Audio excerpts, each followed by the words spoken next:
નમસ્કાર, મહામંથન સાથે હું છું વૈભવી। મહામંથનમાં આજે બે મુદ્દાઓ પર ચર્ચા કરવાની છે। સૌથી પહેલો બ્રિજનો એ મુદ્દો કે જેના વિશે ખુદ ધારાસભ્યએ મુખ્યમંત્રીને રજૂઆત કરી છે। બીજો મુદ્દો છે એફઆરસીના નિયમોનો જે રીતે ઉલાઢ્યો થઈ રહ્યો છે તે મુદ્દા પર ચર્ચા કરવાની છે। સૌથી પહેલા વાત કરવી છે કે શા માટે બ્રિજ મુદ્દે ધારાસભ્યો મેદાને આવ્યા અને મુખ્યમંત્રી તક તેમણે રજૂઆત કરી છે। પાયો જ્યારે નબળો હોય તો મહેલ પણ નથી ટકતો।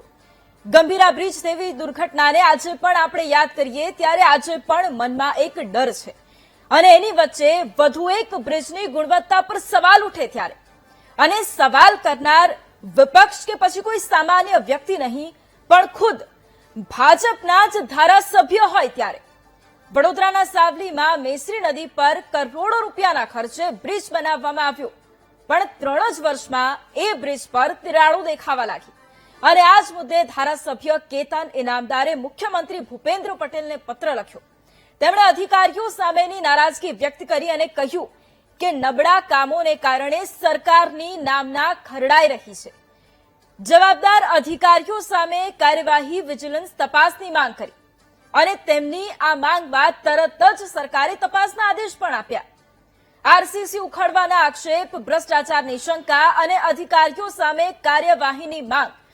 24 કરોડ રૂપિયાના ખર્ચ પછી પણ જો બ્રિજ થોડા જ સમયમાં સવાલોના ઘેરામાં આવી જાય તો પછી જવાબદારી કોની?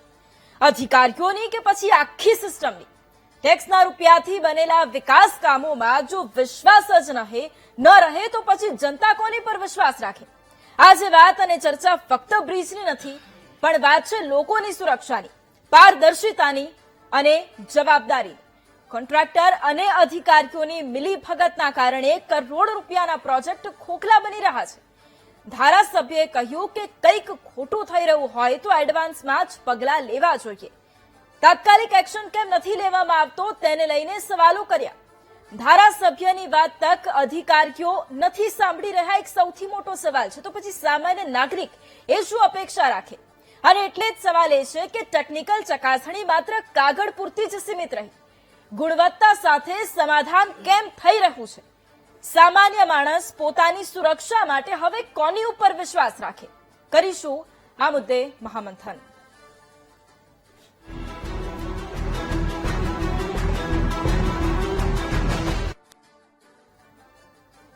અને એટલા જ માટે ચર્ચાની શરૂઆત કરવી છે। ચર્ચા માટે આપણી સાથે અત્યારે વડોદરાના આરએનબી વિભાગના ડેપ્યુટી એન્જિનિયર દર્શનભાઈ દેવાણી જોડાયા છે।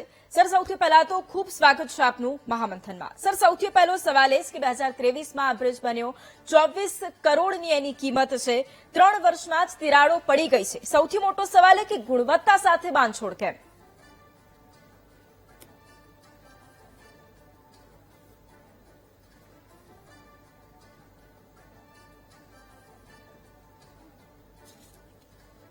જી, સૌપ્રથમ તો આજે બ્રિજના વેરીકોડમાં તિરાડ પડી છે તે બાબત સ્પષ્ટતા કરવાની કે 24 કરોડના ટેન્ડર વેલ્યુની અંદર ટોટલ 4 બ્રિજનું પેકેજ હતું। 2 નવા અને બાકીના જૂના બ્રિજ છે તેની અંદર કામગીરી, ટોટલ 4 બ્રિજના કામગીરીનું આની અંદર ટેન્ડર વેલ્યુ હતી। અને આ જે બ્રિજની અંદર તિરાડ પડી છે તે બ્રિજનો વેરિંગ કોડ છે। બ્રિજના ટોટલ 9 સ્પાનમાંથી એક સ્પાનનું જે છે વેરિંગ કોડ એની અંદર જે છે એક પેચ પડ્યો છે। બ્રિજના સ્લેબ કે સ્ટ્રક્ચરને લઈને આમાં કોઈ તિરાડ ઉપસ્થિત થયેલ નથી અને એને સેફટી સલામતી બાબતનો કોઈ પ્રશ્ન છે જ નહીં આ બ્રિજની અંદર। પણ અહીંયા બીજો સવાલ એ થઈ રહ્યો છે કે જ્યારે આ બ્રિજ બની રહ્યો હતો ત્યારે અધિકારીઓ શું કરી રહ્યા હતા? ત્યારે કેમ કોઈ પણ ગુણવત્તાની ચકાસણી ન કરવામાં આવી? શું અધિકારી પણ બરાબરના જવાબદાર જ ગણાય? વર્ષ 2023માં બ્રિજનું જે છે વેરિંગ કોડ સાથેનું કામ પૂરું થયું હતું, પરંતુ ત્યારબાદ 2024માં જ આ ઇસ્યુ, વેરિંગ કોડનો ઇસ્યુ જે છે ઘણા બધા બ્રિજમાં કોમન હોવાથી રિવાઇઝ ગાઈડલાઈન કરવામાં આવી હતી કે હવેથી બ્રિજના વેરિંગ કોડની જે છે એ આપણે રૂપરેખા બદલી અને નવા ગ્રેડના કોન્ક્રીટ અને નવી થિકનેસ સાથે આપણે કરવામાં આવશે। એટલે એ કારણ હોઈ શકે, ગુણવત્તાનું કારણ જે છે તે આનાથી તારણ કાઢી ના શકાય કે ગુણવત્તા નબળી હતી કે બેદરકારી હતી, એવું તારણ આનાથી ના કાઢી શકાય કેમ કે આ પ્રશ્ન કોમન પ્રશ્ન હતો અને એના કારણે આપણે જે છે તે રિવાઇઝ ગાઈડલાઈન કરવામાં આવી હતી અને એના આધારે જ આપણે આ નિર્ણય લીધો છે કે આની અંદર રિવાઇઝ ગાઈડલાઈન પ્રમાણે આના વેરિંગ કોડને આપણે નવેસરથી આખો નવીનીકરણ કરાવશું કોન્ટ્રાક્ટરના ખર્ચે અને જોખમે। ઓકે, તો શું આપ માનો છો એ વાત કે કોન્ટ્રાક્ટર અને અધિકારી બંને સરખા જ જવાબદાર કહેવાય? ના, બેદરકારીના કારણે થયું એવું હું માનતો નથી. માત્ર જે છે તે એક તો મેં કીધું એમ કે એક તો ડિઝાઇન એમની જે છે એ વેરિંગ કોડની ડિઝાઇન બદલવાની જરૂર છે, અને બીજો પ્રશ્ન છે કે સેવાલિયાનો ભારે ટ્રાફિક જે છે એ આ બ્રિજ પરથી પસાર થાય છે. ખૂબ જ ભારે કહી શકાય, ઓવરલોડ ટ્રાફિક છે, અને વડોદરા જિલ્લાનો આમ તો સૌથી હેવી ટ્રાફિક આ રોડ પરથી પસાર થાય છે, જેનો વ્હીકલ ડેમેજ ફેક્ટર બી ઘણો આવે છે રોડ માટે. ઓકે, પ્રજાના પૈસે કરોડોનો ખર્ચ થાય, બ્રિજ બનાવવામાં આવે અને તે ટકતો પણ નથી, તો પછી જવાબદાર કોણ અને કાર્યવાહી શું થાય? કોન્ટ્રાક્ટરના નબળી ગુણવત્તાના કારણે જો કોઈ કામગીરીમાં ક્ષતિ હોય તો આપણે કોન્ટ્રાક્ટરના જ ખર્ચે જોખમને દૂર કરાવતો હોય છે, અને ટેન્ડરના નિયમો અનુસાર એમની વિરુદ્ધ આપણે કાર્યવાહી કરતા હોય છે. અને નિયમ અનુસાર આ કેસમાં બી આપણે કોન્ટ્રાક્ટરને જે તે વખતે બી એમના ગેરંટી પીરિયડમાં હોય વેરિંગ કોટ રિપેર કરવા માટે કીધું હતું, એમના દ્વારા આ 2 વાર અમને રિપેરિંગ કરવામાં આવ્યો છે. પરંતુ આનો વેરિંગ કોડ આખો તોડી અને નવીનીકરણ કરવાની જરૂર હોય એના માટે બ્રિજને આપણે બંધ કરવો પડે એમ છે ટ્રાફિક માટે 2 મહિના માટે. એટલે આપણે બાજુમાં નવો બ્રિજનું કામ પૂરું થાય ત્યારબાદ તેના પર ટ્રાફિક ડાયવર્ટ કરી ત્યારબાદ આની કામગીરી કરી શકાય તેવું છે. એના કારણે થઈને આપણે આ કામની અંદર કામ ચલાવ મરામતના ધોરણે ડામરથી પેચ અને પેવરપટ્ટા કરીને આપણે ટ્રાફિક માટે યોગ્ય રાખેલો છે 1 વર્ષથી. ઓકે, આ પહેલા પણ ધારાસભ્ય કેતન ઇનામદાર જેમણે અધિકારીઓની કામગીરી સામે તેમણે સવાલ કર્યો હતો, તેમણે એ કહ્યું હતું કે અધિકારીઓ નથી સાંભળી રહ્યા. હવે બ્રિજની નબળી કામગીરીનો ખુલાસો થયો, આ મુદ્દે શું કહેશો? ના, બિલકુલ લાઇટલી લેવાની વાત નથી. આ ખરેખર ગંભીર બાબતો છે. એના કારણે જે રજૂઆત થયેલી હતી ધારાસભ્યશ્રીને બી સ્થાનિકો દ્વારા, અમને પણ આની રજૂઆત આવેલી હતી. ધારાસભ્યશ્રીએ બી જે કર્યું છે એમને ફરજના ભાગરૂપે જે કર્યું છે, અને અમે બી અમારું ફરજના ભાગરૂપે કામ કરીએ છીએ. પણ સવાલ આખરે એ છે ને કે તો પછી ધારાસભ્ય ઉપર સુધી રજૂઆત કરવાની ફરજ જ કેમ પડી?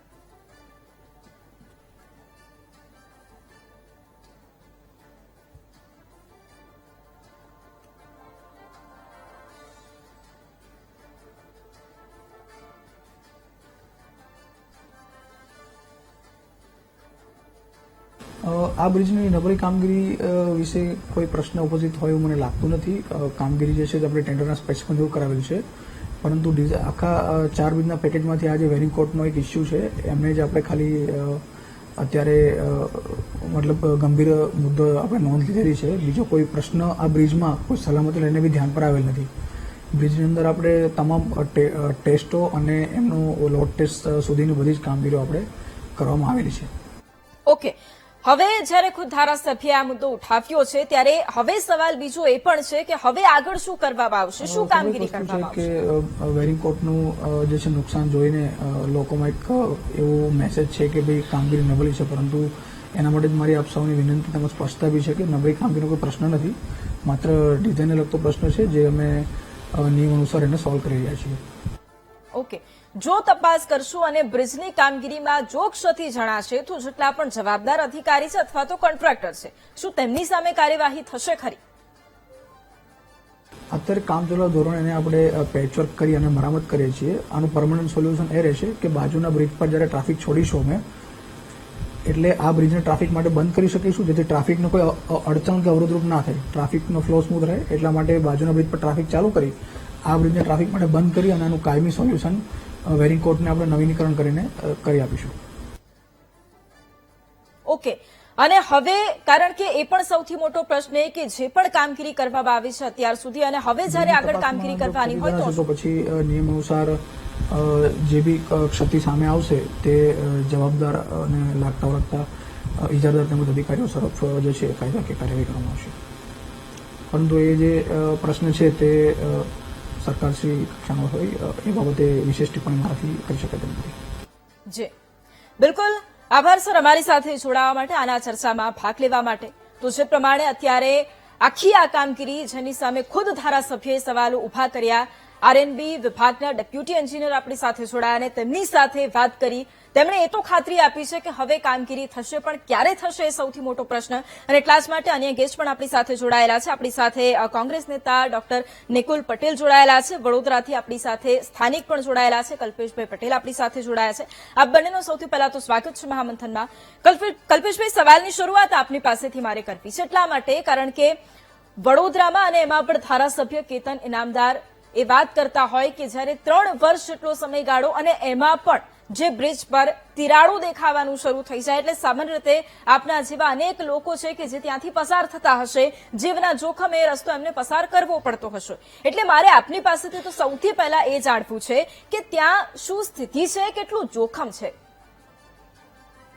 આમાં એવું છે કે જ્યારે કોન્ટ્રાક્ટર કામગીરી કરે છે, ટેન્ડર ભરે છે, ત્યારે એમાં જે કન્ડિશનો હોય છે એ કન્ડિશનો પ્રમાણે કામ થતું હોય છે કે નહીં એ જવાબદારી જોવાની અધિકારીઓની ફરજમાં આવે છે.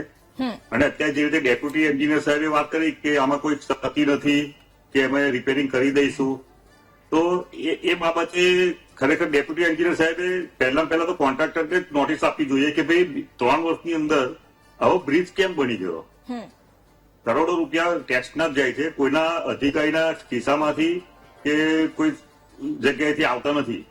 ઇનડાયરેક્ટ કે ડાયરેક્ટ ટેક્સના રૂપિયામાંથી જ આ બધા કામ થઈ રહ્યા છે. અને પ્રજા ટેક્સ ભરે છે તો પ્રજાની સવલત માટે રાજ્ય સરકાર જે કામ કરી રહી છે એ કામ કરવા માટે જે અધિકારીઓ નિમેલા છે અધિકારીઓ ઇન્સ્પેક્શન કરે છે કે કેમ, અને ઇન્સ્પેક્શન કર્યું તો એ લોકોએ કઈ રીતે કર્યું એ જોવાની જવાબદારી પણ એમની જ છે. અને પછી કોન્ટ્રાક્ટર જોડે જો મિલીભગતનું કામ થયું હોય તો જ આવું કામ થઈ શકે છે. અને એમાં નાગરિકોને જોખમ એટલું બધું રહેલું છે કે કયો નાગરિક કઈ જગ્યાએ કઈ ઘડીએ ત્યાં પડી જશે કે બ્રિજ તૂટી પડશે. જેવું ગંભીરા બ્રિજ ગયા વર્ષે દુર્ઘટના ઘટી હતી આપણા વડોદરા પાદરા મુજપુર હાઈવે પર, બરોબર છે, એમાં કેટલા લોકોના જાન ગયા છે. એટલે એવી ઘટના ના બને એ બાબતે સરકારે તો જાગૃત થવું જોઈએ. અને અધિકારીઓ ખરેખર ઇન્સ્પેક્શન કામ નથી કરતા એ ખરેખર બહુ આપણે શરમજનક વાત છે. બિલકુલ. આપણી સાથે આરએનબી વિભાગના નિવૃત્ત અધિકારી અતુલભાઈ શાહ પણ જોડાયા છે. અતુલભાઈ, આપનું પણ ખૂબ સ્વાગત છે મહામંથનમાં. કલ્પેશભાઈ, બીજો સવાલ આપને જ કરવો છે એટલા માટે કારણ કે આપે જે અત્યારે વાત કરી કે જ્યાં અધિકારી આપણી સાથે જોડાયા, તમે એમની વાત સાથે સહમત નથી થતા, પણ બીજો સવાલ એ મારે આપને કરવો છે કે એક સામાન્ય નાગરિક જ્યારે બ્રિજની કામગીરી થતી હોય ત્યારે એને કેટલી મુશ્કેલી પડતી હોય છે. કારણ કે બ્રિજની કામગીરી થાય એટલે ટ્રાફિક જામ પણ થાય. જે જગ્યાએ પહોંચવામાં 10 મિનિટ થતી હોય ત્યાં 20 થી 25 મિનિટથી વધારે સમય લાગી જતો હોય છે. ધૂળ ઉડે છે, એના કારણે તકલીફ થતી હોય છે. એ માણસ એ વિશ્વાસ સાથે બેઠો હોય કે તેને બ્રિજની સુવિધા મળશે, પણ ફરી સ્થિતિ એવી ને એવી જ આવીને ઊભી થઈ જાય. એટલે મારે તો એ જાણવું છે ને એ અધિકારીઓ સુધી પણ એ વાત પહોંચે એટલા માટે કે કેટલી મુશ્કેલી પડતી હોય છે જ્યારે બ્રિજ બનતો હોય છે ત્યારે. જી કલ્પેશભાઈ. અધિકારીઓ આ બાબતનું ધ્યાન જ નથી રાખતા, કારણ કે સૌથી વધારે ત્યાં ટ્રાફિક આખો ક્વોરીનો ટ્રાફિક હોય છે. સાવલી થી દેસર અને દેસર થી સેવાલિયા, એટલે ક્વોરી વાળો જે ટ્રાફિક હોય છે એમાં હંમેશા કપચી ને બધા મેટલના ટ્રકો દોડતા હોય છે, હેવી વ્હીકલ. અને સૌથી વધારે 2 વ્હીલર ચાલકો જે જતા હોય છે, જયારે બ્રિજનું કામ કોઈ પણ જગ્યાએ ચાલતું હોય, રોડનું કામ ચાલતું હોય તો એ સમય મર્યાદામાં પણ પૂર્ણ નથી થતું. એ પણ અધિકારીઓ નથી જોતા કે આ કામગીરી કેમ ધીમી ગતિએ ચાલે છે કે કામગીરીમાં કેમ વિક્ષેપ પડે છે. એનું નિરાકરણ એ લોકોએ લાવવું જ જોઈએ. અને વાહન ચાલકો જે હેરાન થાય છે એ તમે કહ્યું એ પ્રમાણે કે એક આશા હોય છે કે ભાઈ ચાલો અત્યારે હેરાનગતિ આપણે ભોગવી લઈએ પણ ભવિષ્યમાં આપણને સારો રોડ સારો બ્રિજ મળશે. પરંતુ એ આશા પણ જયારે બ્રિજ ચાલુ થયા પછી આવી રીતે 2 વર્ષમાં તૂટી જાય કે એની પર ગાબડા પડી જાય મોટા મોટા, તો એ આપણને આશા બી ઠગાઈ નીવડે છે નાગરિકોને, અને નાગરિકો હેરાન જ થાય છે આ બાબતે. અને તમે અત્યારે જોશો કે દરેક જગ્યાએ હમણાં 2 દિવસ પહેલા અમારે બિલ પાદરા વડોદરા જિલ્લામાં વડોદરા શહેરમાં બિલ વિભાગમાં પણ એક રોડનું કામકાજ એવું આવ્યું છે કે પોપડા ઉખડી ગયા છે. નવો રોડ બનાવ્યો હતો. એટલે ખરેખર રાજ્ય સરકાર જે ગ્રાન્ટ આપે છે એ ગ્રાન્ટનો ખરેખર ઉપયોગ થાય છે, અને એ ઉપયોગ બરોબર થાય છે કે નહીં. અને જયારે અધિકારીઓ કોન્ટ્રાક્ટરો જોડે ટેન્ડરો બહાર પાડે છે તો ટેન્ડર પ્રમાણે કામગીરી થાય છે કે નહીં કેમ નથી જોતા એ જ સમજ નથી પડતું. બિલકુલ. નિકુલભાઈ, હવે સવાલ આપને કરવો છે કારણ કે જયારે ખુદ સ્થાનિકની વાત તો આપણે સાંભળી કે એમને કેટલી તકલીફ થાય છે. આપ પોતે વડોદરાના છો એટલે આપને ખુદ પણ એ તકલીફ થઈ જ હશે. સવાલ મારો આપને એ છે કે જયારે ખુદ ધારાસભ્ય, સાવલીના ધારાસભ્ય ખુદ મુખ્યમંત્રીને પત્ર લખ્યો, હજી તો થોડા મહિના પહેલા જ તેમણે અધિકારીઓ વિશે પત્ર લખ્યો હતો કે અધિકારીઓ સાંભળતા નથી. ફરી એકવાર એ સવાલ ઉઠાવે ત્યારે કોંગ્રેસ આ મુદ્દાને કેટલું ગંભીરતાથી લે છે અને આ મુદ્દા વિશે શું માને છે? ગુજરાતની અંદર કોંગ્રેસ હંમેશા કોઈ પણ મુદ્દાને ખૂબ ગંભીરતાપૂર્વક લે છે.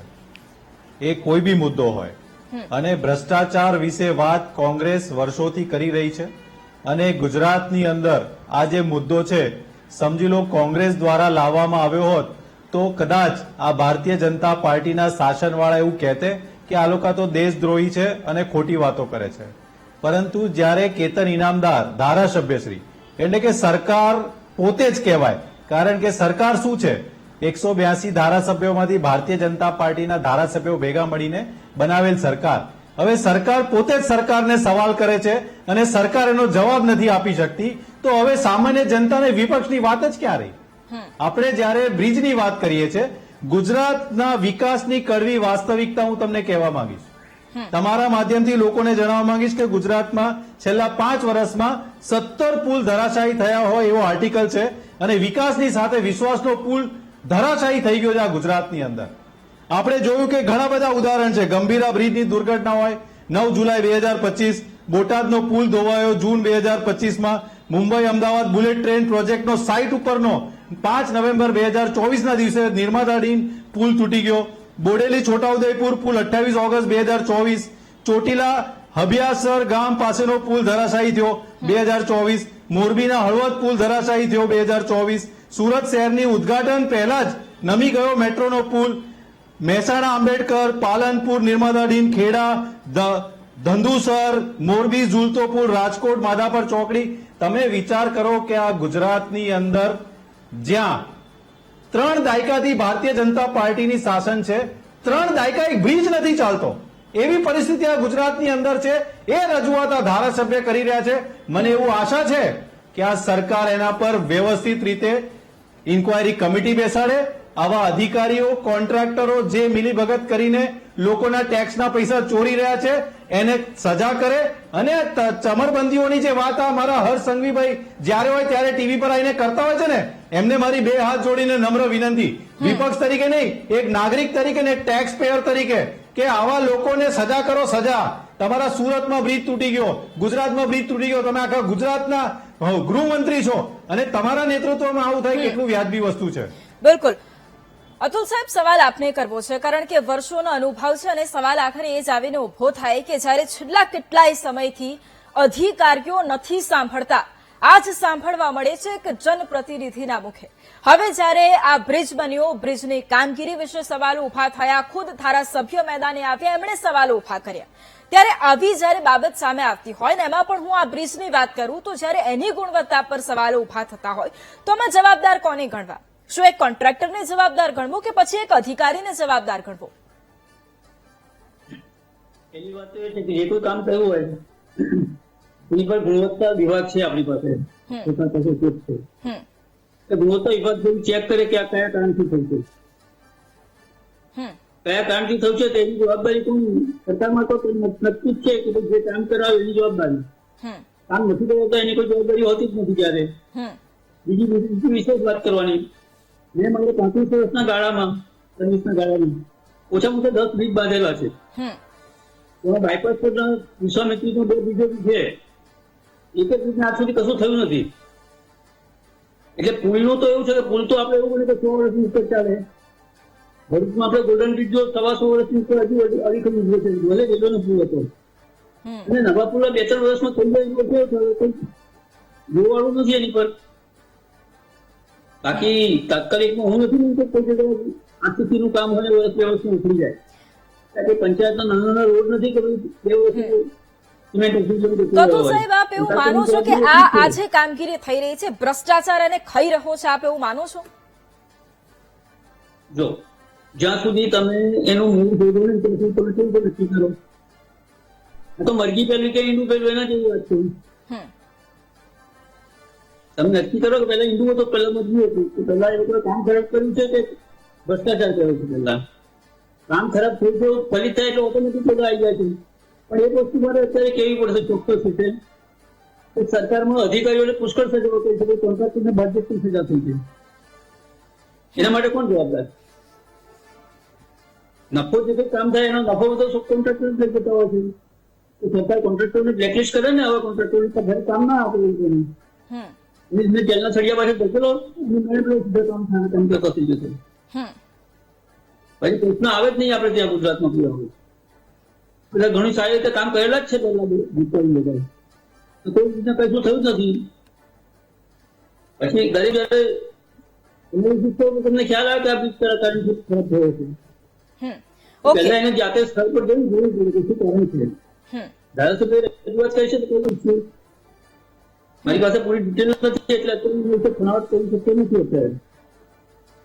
ઓકે સવાલ આપને કરવો છે કલ્પેશભાઈ, કારણ કે અત્યારે જે રીતે વિપક્ષની વાત હોય કે પછી ખુદ આપણી સાથે આરએનબી વિભાગના અધિકારી જોડાયા હોય તેમની વાત હોય અથવા તો પૂર્વ અધિકારી આપણી સાથે જોડાયા હોય તેમની વાત હોય, તમામ લોકો જ્યારે એ વાત કરતા હોય અને એમાં પણ જ્યારે આપ પોતે એક સ્થાનિક તરીકે ઘણી બધી સમસ્યાનો અનુભવ કરતા હોય, સવાલ મારે આપને એ કરવો છે કે જ્યારે ધારાસભ્યએ આ મુદ્દે રજૂઆત કરી ત્યારે શું એના પહેલા સ્થાનિક લોકો તરફથી કોઈ રજૂઆત કરવામાં આવી હતી? અને જો સ્થાનિક લોકોએ કોઈ રજૂઆત કરી હોય તો એમને જવાબ શું મળતો હતો? કારણ કે જ્યારે ધારાસભ્ય સુધી આ વાત પહોંચે ને એમને પત્ર લખવાની જરૂર પડે ત્યારે ખૂબ ગંભીર બાબત કહેવાય. એટલે મારે તો એ જ જાણવું છે કે સૌથી પહેલા સામાન્ય નાગરિકને કેવો જવાબ મળે છે? હું આ જ વાત કહેવા માંગુ છું કે જયારે સામાન્ય નાગરિક ફરિયાદ કરતા હશે આરએનબીમાં કે કોઈ પણ ડિપાર્ટમેન્ટમાં તો જવાબ નહીં મળતો હોય ત્યારે ધારાસભ્ય પાસે ગયા હશે અથવા તો ધારાસભ્યને પોતાને બી ખબર પડી હશે કે આ ખોટું કામ થઈ રહ્યું છે અને સારી વાત છે કે એમને નજરમાં આવી. કોઈ કહ્યું કે નથી કહ્યું એ પછીની વાત છે, પણ એમના નજરમાં પણ આ વસ્તુ જો આવીને એમને રજૂઆત કરવી પડી અને જયારે એમને પોતે પોતાના સીએમને રજૂઆત કરવી પડે છે કે ભાઈ આ વસ્તુ ખોટી થઈ રહી છે અને ખોટું કામ બની ગયું છે અને બ્રિજમાં તિરાડો પડી છે કે ગાબડા પડી ગયા છે, 2 વર્ષમાં કામગીરી નબળી કક્ષાની સાબિત થઈ છે, તો સામાન્ય નાગરિક નો અધિકારી સામાન્ય નાગરિક તો નથી સાંભળતા એ વાત નક્કી છે.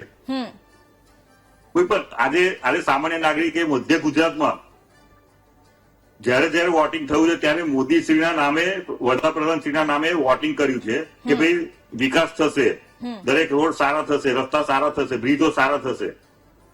અને જયારે કામગીરી શરૂ થાય છે અને કામગીરી નબળી કક્ષાની સાબિત થાય છે ત્યારે મતદારોને પણ આશા એકદમ ઠગાઈ નીવડે છે. અને જયારે ધારાસભ્યને આ બાબતે રજૂઆત કરવી પડે પોતાની સરકારમાં, જેવું તમે વાત કરી એ રીતે મારે તો સીએમ સાહેબને બી વિનંતી છે કે મધ્ય ગુજરાતમાં બહુ મોટું ધ્યાન આપો, કારણ કે મધ્ય ગુજરાતમાં બહુ મોટા ભ્રષ્ટાચારના કામો ચાલી રહ્યા હોય એવું લાગી રહ્યું છે. દરેક શહેરમાં કોઈ વિકાસના કામો દેખાતા નથી, ચાહે વડોદરા શહેર હોય કે સાવલી તાલુકો હોય, સાવલી વાઘોડે તાલુકો હોય કે કોઈ પણ તાલુકો હોય, તમે જ્યાં જો ત્યાં ભ્રષ્ટાચારના કામો સામે આવી રહ્યા છે. અને કોઈ જાતનો વિકાસ વડોદરામાં પણ અત્યારે નથી દેખાતો. અને મારે કેતનભાઈને મારે અભિનંદન આપવા છે કે એમને આ બાબતે રજૂઆત કરી છે સરકારશ્રીમાં. અને થોડા દિવસ પહેલા પણ આપણે મધ્ય ગુજરાતના વડોદરા જિલ્લાના તમામ ધારાસભ્યોએ અધિકારીઓ કામ નથી કરતા એ બાબતે રજૂઆત કરી હતી, છતાં સરકાર નિષ્ક્રિય છે અથવા તો પગલા નથી લીધા એવું સાબિત થાય છે એ બાબત પરથી. ઓકે નિકુલભાઈ, હવે સવાલ એ કરવો છે કારણ કે જ્યારે એક રીતે એક વાત સમજવા જઈએ તો અધિકારી રાજ વિશે આપણે સાંભળ્યું હશે કે છેલ્લા કેટલાય સમયથી જ્યારે ધારાસભ્યો હોય, સાંસદો હોય, એમની બેઠકો મળતી હોય ત્યારે એ પત્રો લખતા હોય કે અધિકારીઓ ઉપર સવાલો ઉઠાવતા હોય કે અધિકારી રાજ વધી ગયું છે. પણ આવી જે ઘટના ઘટી રહી છે, ઘણા બધા કોન્ટ્રાક્ટર એવા હોય કે જેમને કદાચ બ્લેકલિસ્ટ પણ ન કરવામાં આવતા, અતુલ સાહેબે જેમ જણાવ્યું, તો શું હવે એની સાથે સાથે કોન્ટ્રાક્ટર રાજ પણ વધી ગયું છે એવું લાગે છે આપને? ગુજરાતની અંદર એક પૂરું નેટવર્ક અને સિન્ડિકેટ ચાલતું હોય એવી પ્રતીતિ હંમેશા હરેક ઘટનાક્રમ પછી દેખાઈ રહ્યું છે. ચૂંટાયેલા પ્રતિનિધિઓ જે જનતાના પ્રતિનિધિઓ છે એમનું બી અધિકારી સાંભળતા નથી એવું ખુદ ધારાસભ્યશ્રીઓ રજૂઆત કરતા છે. અને પાદરાના ચેતનસિંહ ઝાલાએ બી થોડા ટાઈમ પહેલા રજૂઆત કરી હતી અને મને ચોક્કસ ખ્યાલ છે કે એમણે કીધું હતું કે અધિકારીઓ એમને સાંભળતા નથી. તો હવે સામાન્ય જનતા તો બહુ દૂરની વાત છે. એનો મતલબ કે સરકાર જ સરકારનું નથી સાંભળતી કે સરકારનું બેઠેલા અધિકારીઓ સરકારના ચૂંટાયેલા પ્રતિનિધિઓને નથી સાંભળતી, તો સામાન્ય જનતાની વાત શું? એનો મતલબ કે આ જે કોન્ટ્રાક્ટરો છે એ સિન્ડિકેટ બનાવીને કામ કરે છે. તમે જોજો ટેન્ડર બી ભરવાનું આવે તો એ ટેન્ડરના જે મિનિમમ કોમ્પિટિટિવ પ્રાઇસ હોય એ પ્રાઇસ બી તમને કદાચ નહીં જોવા મળે. એ લોકો ભેગા મળીને નક્કી કરે કે આપણે આજે કેટલાનું ભરવું છે. અને આ વસ્તુને જો ડામવું હોય તો ડેફિનેટલી સરકારનો ઇન્વોલ્વમેન્ટ આમાં જરૂરી છે. પરંતુ સરકારનો બી ઇન્વોલ્વમેન્ટ કશે ને કશે દેખાતો નથી. કોન્ટ્રાક્ટરોને સમજી લો બ્લેકલિસ્ટ કરી દઈએ તો એ જ કોન્ટ્રાક્ટર બીજા નામથી ફર્મ ઉભી કરી અને એને કોન્ટ્રાક્ટ મળતા હોય છે. એવી બી ઘણી બધી ઘટનાઓ સામે આવી છે. કહેવાનો તાત્પર્ય એટલો જ કે ગુજરાતની અંદર જ્યારે ભારતીય જનતા પાર્ટીના શાસનને આટલું બહુમતી મળતું હોય, જને પ્રતિનિધિઓને વિશ્વાસ આપ્યો હોય, તો મારા દ્રષ્ટિએ આ એક અન્યાય છે, એક જાતનો ભ્રષ્ટાચાર છે. અને જો ગેરવહીવટ હોય અને ધારો કે આવી હલકી ગુણવત્તા વાળું કામ થતું હોય તો ડેફિનેટલી ભ્રષ્ટાચાર છે ને છે. નિર્માદાધીન પાણીની ટાંકીઓ તૂટી જતી હોય, નિર્માદાધીન બ્રિજો તૂટી જતા હોય, એ દર્શાવે છે કે હલકી ગુણવત્તાવાળી કામગીરી માટે જવાબદાર કોન્ટ્રાક્ટર એ લોકોને જેલના સળિયા પાછળ નાખો અને જવાબદાર અધિકારીઓ પર કાયદેસરની ડિપાર્ટમેન્ટલ કાર્યવાહી કરો તો કદાચ આ કચું ઓછું થાય. નહીતર મને તો એવું લાગી રહ્યું છે કે જે રીતના મારા પેનલમાં કાર્યવાહી કરવામાં કોઈ કચાશ રહી છે, ચારે બાજુ ભ્રષ્ટાચાર ફેલાઈ રહ્યો છે, એ સાચી છે. આપને એવું લાગે છે કે અધિકારીઓ સામે કાર્યવાહી કરવામાં કોઈ કચાશ રહી છે, એવું લાગે છે આપને? સાચી વાત છે. તમે ખાલી ટ્રાન્સફર સસ્પેન્ડ સુધીના કાર્યવાહી કરો તો એ કદાચ એને એ ઓછી કહેવાય. કારણ કે તમે જુઓ કે આ તો દેશની જોડે ભ્રષ્ટાચાર કરે એટલે દેશદ્રોહની જ કલમો લગાડીને એ લોકો પર કાર્યવાહી થવી જોઈએ. એ લોકોના સરકારે પોતે લખ્યું છે, સરકાર પોતે પરિપત્ર કરે છે કે દરેક અધિકારીઓએ ધારાસભ્યનું સાંભળવું, દરેક અધિકારીઓએ પોતાના પ્રોપર્ટીઝ ડિક્લેર કરવા, વેબસાઇટ ઉપર ચડાવવા. કોણ ચડાવે છે? કોઈ નથી ચડાવતું. એટલે સરકાર પોતે પરિપત્ર કરીને એને પાણી પીછોડું કરી દે છે અને અધિકારીઓને ખુલ્લો દોર આપ્યો છે. આ દર્શાવે છે કે ભારતીય જનતા પાર્ટીને નાગરિકોની ચિંતા નથી. અતુલ સાહેબ, હવે સવાલ આપને કરવો છે, કારણ કે આ આખા પ્રોજેક્ટની વાત કરીએ તો કારણ કે સૌથી મોટી વાત એ છે કે જ્યારે આ કામગીરી થઈ રહી હતી ત્યારે પણ ધારાસભ્યએ કહ્યું હતું, આની ઉપર સવાલો ઉઠાવ્યા હતા, પણ એના પછી જ્યારે આ બ્રિજ બની ગયું એના પછી ફરી ગુણવત્તા ઉપર સવાલ ઉભા થયા અને આટલા ઓછા સમયગાળામાં જ્યારે તિરાડો પડતી હોય ત્યારે સવાલો થવા સ્વાભાવિક છે. મારો અહીંયા સવાલ આપને એ પણ છે કે આપના અનુભવ પ્રમાણે અને જેટલું અત્યાર સુધી આપણે જોયું છે એ પ્રમાણે આખી આ જે પ્રક્રિયા છે એમાં ખામી ક્યાં છે? ટેન્ડર પ્રક્રિયામાં ખામી છે કે પછી તેના અમલીકરણમાં ખામી છે? ટેન્ડર પ્રક્રિયામાં ખામી હોતી નથી. ખામી જયારે હોય છે ટેન્ડર પ્રક્રિયા તો એવું છે કે બધા ભેગા થઈ નક્કી કરી દે છે, પછી બધા ટેન્ડર ભરી દે, ઓનલાઈન ટેન્ડર ભરાય છે, તો તમે હું હવે ચેલેન્જ નહીં કરી શકીએ છીએ. તમારે કામગીરી કરાવવાની, કામગીરી કરવાની ડિઝાઇન પ્રોસેસ છે કે એ જવાબદારી સરકારની છે. કામગીરી કરાવવાની બી સરકારના અધિકારીઓની જવાબદારી છે. તો સરકારી અધિકારીઓ પ્રમાણે કામ કરે ના શકતા હોય તો સરકારને કહી દે કે કામ થઈ જશે, તેમ નથી એટલે બીજા સારા માણસ છે. પછી સરકારના બજેટના જે કામો થાય અને પછી વર્ષ 2 વર્ષમાં આરસીસી ઉતરી ગયું હોય એવું તો પહેલી વાર બની રહ્યું છે. અને પૂર્ણ કામ તો એવું છે કે ઓછામાં ઓછા 50 થી 60 વર્ષે પૂરી કાઢવી જોઈએ, કોઈ તકલીફ ના આવી જોઈએ. મારું સ્પષ્ટપણે માનવું છે. હવે 2-3 વર્ષ થઈ જાય તો ખરાબ વસ્તુ છે.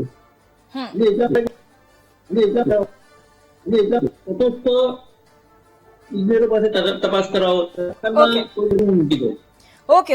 હવે કલ્પેશભાઈ, આપને સવાલ મારે કરવો છે કે અત્યારે જ્યારે એક તરફ આપે સમસ્યા જણાવી, રજૂઆતો કરી એના વિશે જણાવ્યું, ખુદ ધારાસભ્યે રજૂઆત કરી એના વિશે પણ આપે જણાવ્યું, હવે આપની એક સ્થાનિક તરીકે માંગ શું છે?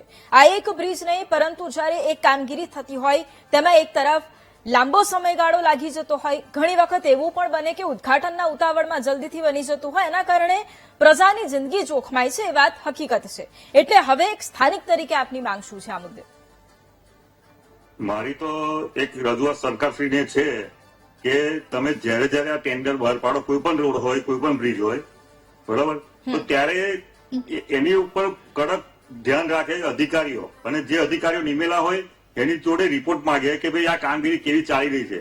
અને બીજું કે સ્થાનિકોમાં પણ જે વિસ્તારમાં કામ ચાલતું હોય ત્યાંના સ્થાનિકોએ પણ એ બાબતે થોડું ધ્યાન રાખી એક નાગરિક જાગૃત નાગરિક તરીકેની ફરજ ધ્યાનમાં રાખીને કોઈ ખોટું કામ દેખાતું હોય તો તરત રજૂઆત કરવી જોઈએ. બિલકુલ. હવે અનિકુલભાઈ, આપને સવાલ કરવો છે કે વિપક્ષ તરીકે છેલ્લા શોર્ટમાં જવાબ આપની પાસે રહીશ 30 સેકન્ડમાં, કે હવે કારણ કે હવે જ્યારે આમાં અધિકારી રાજની વાત કરી, કોન્ટ્રાક્ટર રાજની વાત કરી, હવે પારદર્શિતાની વાત કરવી પણ એટલી જ જરૂરી બની જાય. વિપક્ષ તરીકે આ પારદર્શિતા માટે કોઈ પણ બ્રિજ બનતો હોય, રોડની કામગીરી હોય, એમાં પારદર્શિતા કેટલી જરૂરી છે ને એના માટે શું માંગ? હમણાં જ મારા પેનલમાં બેઠેલા વડોદરા વાસીએ કીધું કે રોડની હલકી ગુણવત્તા માટે એમણે હમણાં વિડીયો જોયો તો એ જે વ્યક્તિ છે વોર્ડ નંબર 12 માં રાકેશભાઈ દ્વારા લેવામાં આવ્યું છે ને એને અહીંયાના હાઈવે વિભાગમાં એની તપાસ કરવામાં આવી છે. હવે અમે જાગૃત રહીએ, તપાસ કરાવડાવીએ, સેમ્પલ્સ ટેસ્ટ કરીને રિપોર્ટ આપે, પણ જયારે એક્શન લેવાની વાત આવે તો એક્શન કોણ લે છે? એક્શન કોઈ લેતું નથી. એ કાગળ ખાલી ફાઇલ કરવા પૂરતો જ થઈ જાય છે. એટલે અમે તો અમારી કામગીરી કરીએ છીએ, પરંતુ હું કહેવા માંગીશ કે જો ભારતીય જનતા પાર્ટી એવું કહેતી કે 24x7x365 અમે જનતાની વચ્ચે રહીએ છીએ અને જનતાની વચ્ચે રહીને આવા બધા કામોના ખાતમુહૂર્ત થી લઈને લોકાર્પણ સુધી અમે બધું જ કરીએ છીએ, તો જયારે આવો ભ્રષ્ટાચાર થાય છે ને તો એની અંદર બી એ લોકો જોડે જ છે, એટલે જ એ લોકો કશું બોલતા નથી, એવું તમારા માધ્યમથી જનતાને જણાવવા માંગુ છું. બિલકુલ બિલકુલ. અને હવે એ જ અપેક્ષા કે હવે ધારાસભ્યએ જયારે આ વાત પહોંચાડી છે ત્યારે વહેલામાં વહેલી તકે હવે એ જે કામગીરી, નબળી કામગીરી અને તેના વિશે હવે તપાસ કરવામાં આવે અને તેની સાથે સાથે આગળ આવા કોઈ પણ ભ્રષ્ટ અધિકારી હોય કે આવા કોન્ટ્રાક્ટર હોય એની આવી હિંમત ન થાય કે એ આવી નબળી ગુણવત્તાનું કામ કરે. આપ તમામ અમારી સાથે આ ચર્ચામાં જોડાયા, આપ તમામનો ધન્યવાદ. અને મહામંથનમાં હાલ રોકાઈશું એક બ્રેક માટે અને બ્રેક બાદ ચર્ચા કરીશું કે હજુ પણ કેટલી એવી ખાનગી શાળાઓ છે કે જે એફઆરસીના નિયમોનો ઉલાળ્યો કરી રહી છે અને કઈ એ શાળાઓ છે અને તેની સાથે સાથે તેમની સામે શું કાર્યવાહી થવાની જરૂરિયાત, તેના પર કરીશું ચર્ચા. રોકાઈએ એક બ્રેક માટે.